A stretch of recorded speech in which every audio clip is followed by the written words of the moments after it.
This is Darryl Pereira from the IDR division of IBM, and today I'm fortunate to be joined by Suarez, who I've known for some time now, and definitely one of the most infectious and, dare I say, most evangelical people I think I've had the opportunity to meet, especially in the business context. So, Louis, if I could just ask you to introduce yourself, please. Thanks, Ariel. Thanks for having me here today. Well, my name is Suarez. I work for the IBM software group in the marketing division. I'm based in Spain, and I'm part of a global team that focuses on social evangelism of our fellow IBMers, especially technical IBMers. In the past, I was working doing social software evangelism as well, but it was more or less anything for the software sales group. So sellers, and then from sellers, we're moving into subject matter experts. I've been in the company for 16 years now. I started working in customer support for the mainframe, for those people who still remember the mainframe. And then in around 2000, I actually moved, 2001, I moved into the area of traditional knowledge management and collaboration, right? So doing a lot of group work, teamwork, and everything else.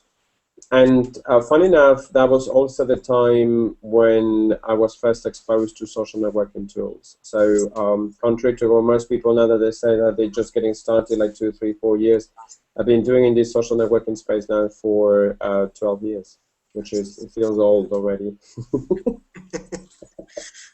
I don't know, yeah, you don't express any of that, so you bring a youthful energy to the space. Just a little bit more then in terms of what got you interested, say that 12 years ago, and also maybe a little bit, could you share what you've seen as some of the evolution over those, over the years to where we are? Right.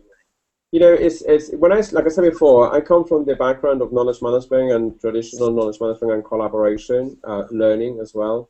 So one of the things that I did back again in 2000, 2001 was work with traditional intellectual capital repositories, you know, all of that stuff about IP law, about protecting your intellectual assets, about collaborating in teams and groups and, you know, team spaces that were dedicated there. And back then, you know, to talk a little bit about the evolution, one of the things that you notice is that collaboration there happened in a very intense way. But happening in a very intense way in a very restricted scenario, which was inside silos. So every single team had their own little protective space where, you know, collaboration was really happening in a very, very interesting way, where everyone knew each other, everyone knew what they're good at, what they could improve, and everything else. And one of the interesting things was that in 2001, there was an application called Fringe, F-R-I-N-G-E, which was done by the research lab in Almaden. And that was the first people aggregator social networking tool that I remember. I mean, in 2000, I was participating in wikis and everything else, but it was more like a documentation kind of driven type of thing, right? But the pure social networking aspect was in 2001 when I got exposed to it. What did it mean for me from that perspective? Well, it meant combining something that we were doing already for that long while with knowledge management, which was combining processes, technology, and people, right? So if you look into traditional knowledge management, it's a lot about how you combine processes and technology. And people was a little bit left on the side. So here comes social networking saying, no, people is actually at the centerpiece. It's actually what drives interactions, is what drives technologies, what drives processes, and so forth.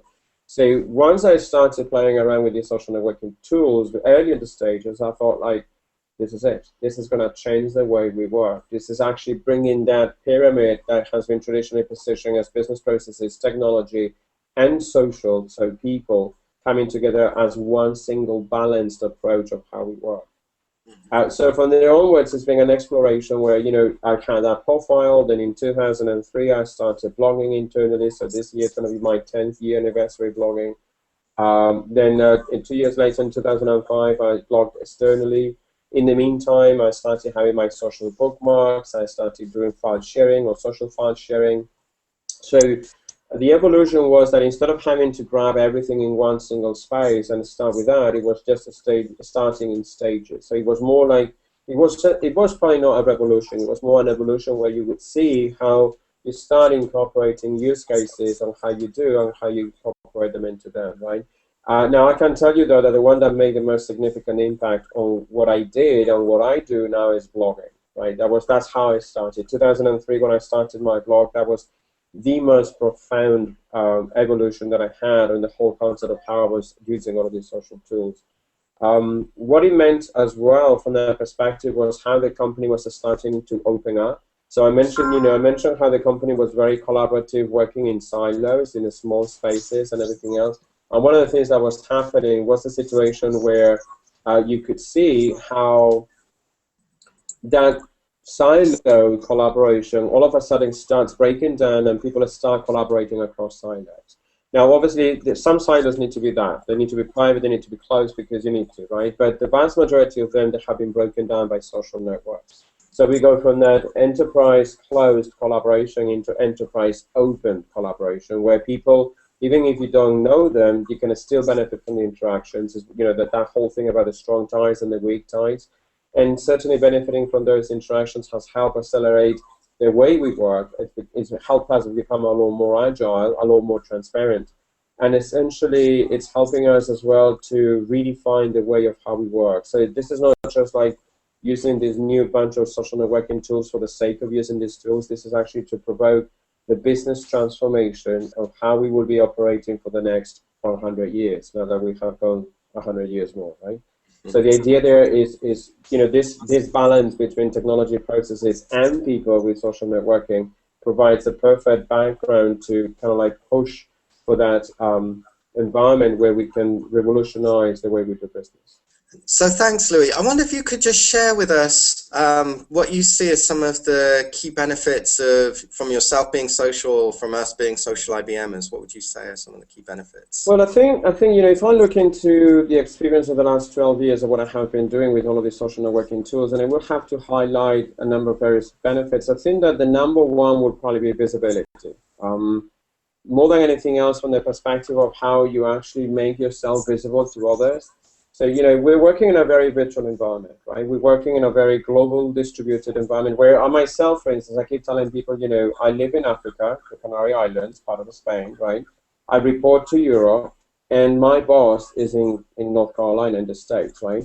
So that's a reality of the corporate employee. So what's happening there is that collaboration for us, virtual collaboration, is more important than ever. So the best way to make collaboration easy is by making yourself visible, something that social networking tools are very good at, right? And that's, it's not that you need to go through the extreme of oversharing, but it's little by little, share short snippets of what you're doing, what you're good at, what your skills are. So that's one of the big benefits about, using social networking tools, visibility. The second benefit is being able to locate experts really, really quick, right? I remember the time when we did a survey where we actually asked IBMers how long it would take them to find an expert, and the average was 1 week, right?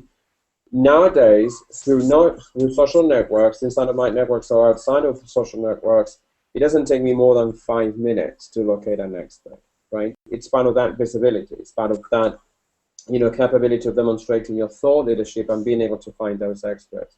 So certainly, one business problem there that most businesses will have is, how do I find my experts? Obviously, by making them more visible, and then by using social networks to find them, right? So those are two clear benefits. The next one is that, through social networks, organizations are a lot more transparent and a lot more open, right? And this is what goes with a couple of mantras that I have been using myself for a few years now, which is, one of them is about narrating your work, right, by Dave Weiner, where you basically feel comfortable enough to narrate what you do on your day-to-day basis, right? Bryce Williams in the US actually calls that working out loud, right? Which is essentially talking about, don't be afraid about what you're doing. Show the pride on the stuff that you're doing and talk about it. Why? Because it's going to generate that visibility. It's going to help people understand how the organization works and the kind of work that you're doing, right? So that becoming more transparent and open is very important, because it allows us to build stronger relationships, right? And one of the other benefits is that if you actually provide an environment where people are more open, more transparent, more visible, where knowledge flows, automatically innovation is rampant, right? So you're constantly innovating by sharing ideas out in the open and getting people to move on forward. Now, obviously, some of these ideas will be new and creative and innovative. Some of those other ideas will be around how you can change and transform business processes. or how you're going to change and transform the way you operate as a business or within teams and everything else, right? So one of the other benefits as well is that we're seeing how hierarchies, traditional hierarchies, are being flattened and they become a lot more lenient, and work is no longer happening just with hierarchies top down. Work is now happening horizontally with networks, right? So work is now distributed on how you work with networks, how you interact with communities. The main advantage of that is that we become a lot more agile. Instead of being trapped on ridiculous paperwork or whatever else, interactions happen a lot faster. And that means that your decision process is a lot faster. So you're making smarter decisions in shorter time. And that eventually helps you become more effective, right? And I do make a distinction here when I talk about benefits between efficiency and effectiveness. You can be very efficient at cleaning up your inbox, but at the end of the day, for instance, you may not be being effective enough because you didn't get any work done, right? Social networks help you become more effective at what you do. Why? Because they bring you experts much faster, they bring you the right information, and if you nurture your network right, it can actually do the work together with you as a group, as a group of individuals, right? So those are some of the benefits that I could highlight quickly and briefly on some of the benefits there from social networking tools in a business context. In that perspective. Excellent, thank you. And so finally here, if there were some key takeaways that you would give to folks out there that for whom this is, let's say, more of a revolution than an evolution, what would be some of those? What points would you give? I would sort of like give the points of, don't do social for the sake of social, right? And the reason for that is because you will get bored pretty soon, right? And you will lose interest and you will just try to look for something else. Try to find the business context of why you would want to use social networking tools. And the best way I describe this is do a little bit of an introspection and analysis of how you work. So study yourself how you work on a daily basis, right? So that means, what tools do I use? What people do I hang out with? What kind of work am I doing? And trying to get some sort of like a glossary or an index of those activities that you're doing, right? So typically what I do is I call them the use cases. So define your business use cases. What kind of person you are. I mean, usually I get to talk to people and the first thing that they tell me is that one of the tools that they use the most to collaborate is email, right? So what I do tell them is, why don't you go ahead and study how you work through email, right? What kinds of interactions do you do? I mean, do you share files? Do you answer questions? Do you ask questions? Do you share project status reports? Do you receive or send news or announcements? What kind of interactions you do. And then once you have got those use cases, you can do a mapping exercise where you can see within the social networking platform that you may be using, how you're going to use that particular use case in the social networking platform, right? And then the second tip that I do is that once you have got that map done, pick up 1 or 2 a week of those use cases and start doing them.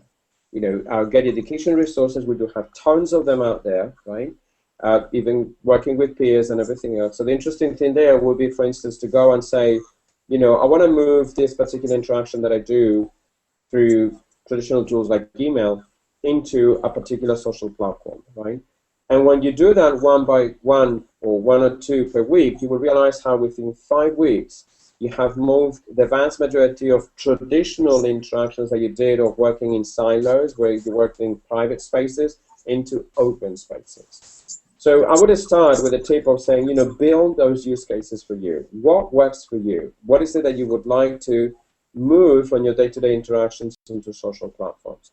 The second tip that I will give is, back again on that, study your own work, right? How you work, is trying to find out what are your biggest productivity drains or business pain points. So something that you will go, well, if it were done to me, I would basically go and kill this process or kill this tool or kill this interaction. Trying to find those business pain points, because one of the things that is going to happen is that there is a great chance that those pain points, it could be addressed using social networking tools, right? Back again, for instance, we have got that overwhelming sense that, we're getting far too much email, right? And this is just one example. So that could be a business pain point. So how can I address that business pain point, right? Can I diversify? Can I fragment how I interact with people? If you can, that would be a business pain point that you can address. You notice that never lose touch of the business processes, right? Or how you work of the business context. So that's what you will need to do. So you can do it focusing on use cases or focusing on our business pain points. Now, the last one tip, the one that is very easy to use and the one very easy to implement for everyone out there, no excuses, right? Every day, first thing that you do in the morning is you check your email, right? The second thing that you do is you check your diary. You check your agenda to see what is the agenda of the day, the stuff that you need to work on for the day. Well, share that. Use your social platform to blog about it, or to use microblogging like status updates or timelines or whatever, like you could do on Twitter or whatever else, or your own social networking platform, and tell the world what you're going to be doing that day, right? Remember, narrating your work, right? Working out loud. An open door into transparency, into becoming a lot more flexible, into becoming a lot more visible and everything else. But a huge exercise from the perspective of saying, you know, how comfortable I am, or am I in this case, to share how I work, right? And that's one single update. You know, you don't need to write down like 20 updates per day. It's just one single update. Say, hello, good morning, everyone. Here's what is on my plate for the day. Boom. Sometimes you may say, I don't have anything, so I'm more than happy for you guys to interrupt me so I can help you out or whatever. Or today's going to be a pretty busy, packed out day. Don't interrupt me. I'm busy, right? It's about setting those expectations. So if you do that using social networking tools, you will notice how you will start coming up with even more use cases of how you could diversify how you interact, right? So those 3 tips: use cases, pain points, and narrate your work. Start telling people what you're working on. The main benefit of telling people what you're working on is that when you need their help, they will know exactly how to help you. If they don't know what you're doing, it's going to be very difficult for them to help you. So help them to help you, essentially. Excellent. Thank you so much for sharing those tips. I can say for myself now, I can even as you're talking, I can think through some ways in which I can adopt some of those and at least try that. And I think a lot of this is experimentation. Can try this out, see what works for me personally. So I'm sure there'll be you know, each of us within our team here or larger than that can take something from that we can start working with. You know, one of the things that I also describe it is to start small and build from there. You don't need to have, you know, you don't need to be on every single social networking tool. You don't need to share every single thing. You don't need to talk to every single one person. Start small and build from there. So pick one tool, pick one social networking tool, for instance, or a social platform. Pick 1 or 2 use cases. Pick one of the groups they're going to interact with and do it. Right? And learn. And I agree with you that part of this is all experimentation. It's play. It's fun. You know, it's how can I spice up the way I work, you know? And if I can find a way to spice things up, I'm going to do it because I'm going to see all of these various different benefits that we talked about earlier on, right? So don't feel intimidating as well from the perspective that, oh my God, this is going to be like so overwhelming. No. Remember that you are the one in control, which is not something that I can say, for instance, from all the traditional tools, right? But on this one, on social networks, you are in control. You decide. Great. Thank you. On that note, good point to leave this discussion, I think. But thanks, Louis. Many thanks for taking your time out of your A pleasure. Thanks for having me here today. Thank you. Okay. See you guys online.